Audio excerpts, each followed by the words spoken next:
ही अशी मऊ रसरशीत तरीही दाणेदार झटपट अशी कुकरमध्ये गुळाची लापशी कशी बनवायची हे आज आपण बघणार आहोत. मार्गशीर्ष महिना आणि दत्त जयंती एकत्रच आली आहे, त्यामुळे नैवेद्यासाठी वेगळं काही करण्याचा विचार करत असाल तर अशी मस्त आणि झटपट गुळाची लापशी तुम्ही बनवू शकता. अगदी सोप्या पद्धतीने आणि अचूक प्रमाणात आज मी ही गुळाची लापशी कुकरमध्ये कशी बनवायची हे दाखवणार आहे. चला तर मग लगेचच सुरुवात करूया आजच्या रेसिपीला. नमस्कार, मी प्रेषिताच किचनमध्ये तुम्हा सर्वांचे पुन्हा एकदा खूप खूप स्वागत करते. गॅसवर मी एक पातेला ठेवला आहे आणि त्यामध्ये 1.5 कप एवढं मी पाणी आणि 1.5 कप एवढंच दूध घालणार आहे. ज्या कपाने आपण लापशी रवा मोजून घेणार आहोत त्याच कप किंवा वाटीचा वापर करून आपल्याला अर्ध पाणी आणि अर्ध इथे दूध घ्यायचं आहे. म्हणजे 1 वाटी लापशीचा रवा असेल तर त्यासाठी तिप्पट आपल्याला दूध पाणी घ्यायचं आहे. साध्या पाण्यामध्ये नुसतं करणार असाल तर 3 वाट्या पाणी घ्यायचं आहे. नुसत्या दुधामध्ये करणार असाल तर 3 वाटी दूध घ्यायचं आहे. पण इथे मी अर्ध पाणी आणि अर्ध दूध वापरलं आहे. आता शेजारच्या गॅसवर मी हे दूध आणि पाणी गरम करत ठेवणार आहे. आता इथे कुकर मी मंद आचेवर गरम करत ठेवला आहे. त्यामध्ये 3 मोठे चमचे भरून आपल्याला साजूक तूप घालायचं आहे. तूप एकदा छान विरघळलं आणि गरम झालं की ह्यामध्ये ज्या कपाने आपण दूध आणि पाणी मोजून घेतलेलं त्याच कपाने इथे मी 1 कप भरून लापशीचा रवा घेतला आहे. वेगवेगळ्या आकारामध्ये लापशीचा रवा दुकानामध्ये उपलब्ध असतो. तुम्हाला बारीक, जाड, मध्यम कोणता लापशीचा रवा वापरायचा आहे त्याची लापशी तुम्ही बनवू शकता. आता हा लापशी रवा 1 मिनिटं आपल्याला छान असा परतून घ्यायचा आहे आणि लगेचच ह्यामध्ये काही मी सुक्या मेव्याचे काप घालणार आहे. त्यामध्ये काजू, बदाम, चारोळी, थोडेसे बेदाणे आणि पातळ असे सुक्या खोबऱ्याचे काप मी इथे करून घातले आहेत. तुमच्या आवडीप्रमाणे तुम्ही घालू शकता. आता मंद आचेवर या लापशी रव्यासोबतच आपल्याला हा सुका मेवा सुद्धा 3 ते 4 मिनिटं मंद आचेवर परतून घ्यायचा आहे. अगदी लापशीला छान तूप सुटेपर्यंत आणि सुकामेवा छान खमंग होईपर्यंत, लापशीचा सुद्धा रंग बदलेपर्यंत आपल्याला छान असा परतवून घ्यायचा आहे.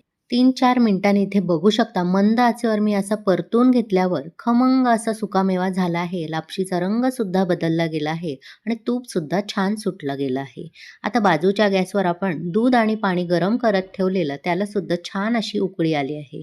आता हे दूध पाणी आपल्याला थोडं थोडं यामध्ये घालायचं आहे. एकदाच घालायचं नाही, नाहीतर अंगावर ओढू शकतं. त्यामुळे थोडं थोडं घालायचं आणि ह्यामध्ये मिक्स करून घ्यायचं. अशा पद्धतीने संपूर्ण दूध पाणी यामध्ये आपल्याला घालायचं आहे. व्यवस्थित असं पळीने मिक्स करून घ्यायचं. गॅसची आच मोठी करून एक छान अशी उकळी आणून घ्यायची आणि लगेचच मिक्स करून घ्यायचं. आता ह्यावर कुकरचं झाकण आपल्याला लावायचं आहे आणि 3 ते 4 मध्यम आचेवर कुकरच्या आपल्याला शिट्ट्या करून घ्यायच्या आहेत. याआधी सुद्धा मी कुकरमध्ये गूळ घालून 10 मिनिटात तांदळाची खीर कशी बनवायची, त्याचप्रमाणे गुळाचा शिरा कसा बनवायचा आणि याच्या रेसिपी सुद्धा दाखवलेल्या. तुम्ही त्या पाहिल्या नसतील तर डिस्क्रिप्शन बॉक्समध्ये मी लिंक दिली आहे. त्या लिंकवर क्लिक करून तुम्ही तिथे पाहू शकता. इथे बघू शकता बरोबर मी 4 कुकरच्या मध्यम आचेवर शिट्ट्या करून घेतल्या आहेत. आता गॅस लगेचच बंद करायचा आणि कुकरची वाफ जाईपर्यंत आपल्याला वाट बघायची आहे. इथे कुकरची वाफ पूर्णपणे गेली आहे. आता आपण कुकरचं झाकण उघडून बघूया. इथे बघू शकता तुम्ही लापशी रवा किती छान असा मस्त शिजला गेला आहे. आता एका पळीने व्यवस्थित तो मिक्स करून घ्यायचा. टेक्स्चरवरूनच तुम्हाला कळलं असेल किती मस्त मऊसूत हा लापशी रवा शिजला गेला आहे. अजिबात कुठेही आपल्याला पाणी कमी पडलं नाहीये. आता यातला लापशीचा दाणा आपल्याला असा हातानेच दाबून बघायचा आहे. ते बघू शकता अगदी मऊसूत हा शिजला गेला आहे. कुकरवर सुद्धा अवलंबून असतं. काही कुकरमध्ये लगेचच शिजला जातो, काही कुकरला वेळ लागतो, जास्त शिट्ट्या घ्याव्या लागतात. जर तुम्हाला वाटत असेल की शिजला गेला नाही तर थोडंसं पाणी किंवा दूध घालून आणखी एक शिट्टी तुम्ही घेऊ शकता. इथे व्यवस्थित आपला लापशी रवा शिजला गेला आहे. आता आपण आज गूळ घालून लापशी बनवणार आहोत. त्यामुळे पुन्हा एकदा आपल्याला गॅस चालू करून घ्यायचा आहे आणि ह्यामध्ये त्याच कपाने एक घट्ट कप भरून मी इथे बारीक चिरलेला गूळ घालणार आहे. गुळाऐवजी तुम्ही साखरेमध्ये सुद्धा ही लापशी बनवू शकता. आता गॅसची आच मंदच ठेवायची आहे आणि ह्यामध्ये हा गूळ विरघळवून घ्यायचा आहे. आज मी दूध वापरलं आहे त्यामुळे सुरुवातीला मी गूळ घातला नाही.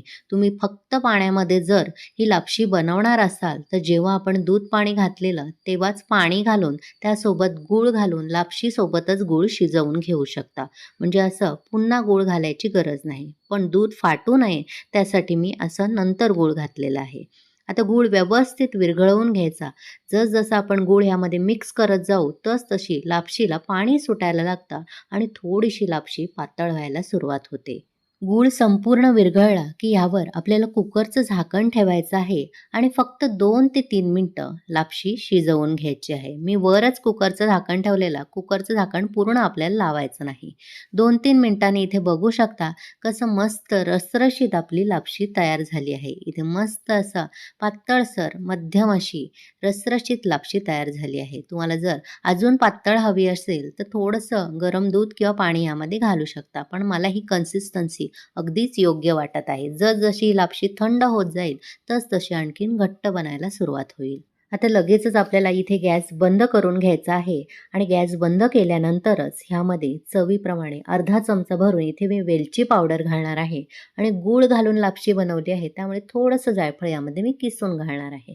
गॅस बंद केल्यावरच नेहमी वेलची पावडर आणि जायफळ घालायचं, त्यामुळे स्वाद तसाच टिकून राहतो. आता व्यवस्थित ही वेलची पूड आणि जायफळ यामध्ये मिक्स करून घ्यायचं आहे. इथे आपली मस्त झटपट आणि रसरशीत दाणेदार गुळाची लापशी तयार झाली आहे. आता ही लगेचच लापशी मी सर्व करून घेणार आहे. तुम्हाला माझी आजची रेसिपी आणि लापशी बनवण्याची पद्धत कशी वाटली, आवडली असेल तर एक लाईक करा, शेअर करा आणि प्रेषिताज किचनला सबस्क्राईब करायला विसरू नका. सोबतच नोटिफिकेशनचं ऑलचं बटन दाबा, जेणेकरून माझ्या अशाच सर्व रेसिपी तुम्हाला लगेचच पाहता येतील.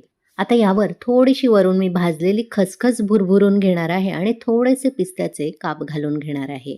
तुम्ही सुद्धा अशा पद्धतीने झटपट गुळाची लापशी करून बघा आणि कशी झाली ते कमेंट करून मला नक्की कळवा. ही लापशी तुम्हाला मी जवळून सुद्धा दाखवते आहे. बघू शकता किती मस्त दाणेदार तरीही रसरशीत तयार झाली आहे. पातेल्यामध्ये लापशी रवा शिजवायला गेला तर फार वेळ लागतो आणि तो पटकन शिजला देखील जात नाही. त्यामुळे अशी मस्त कुकरमध्ये लापशी प्रत्येक दाण्याने दाणा शिजला जातो अशा पद्धतीने नक्की करून बघा. चला तर मग पुन्हा भेटू अशाच मस्त स्वादिष्ट भरपूर टिप्स आणि अचूक प्रमाण असलेल्या रेसिपीसह. धन्यवाद.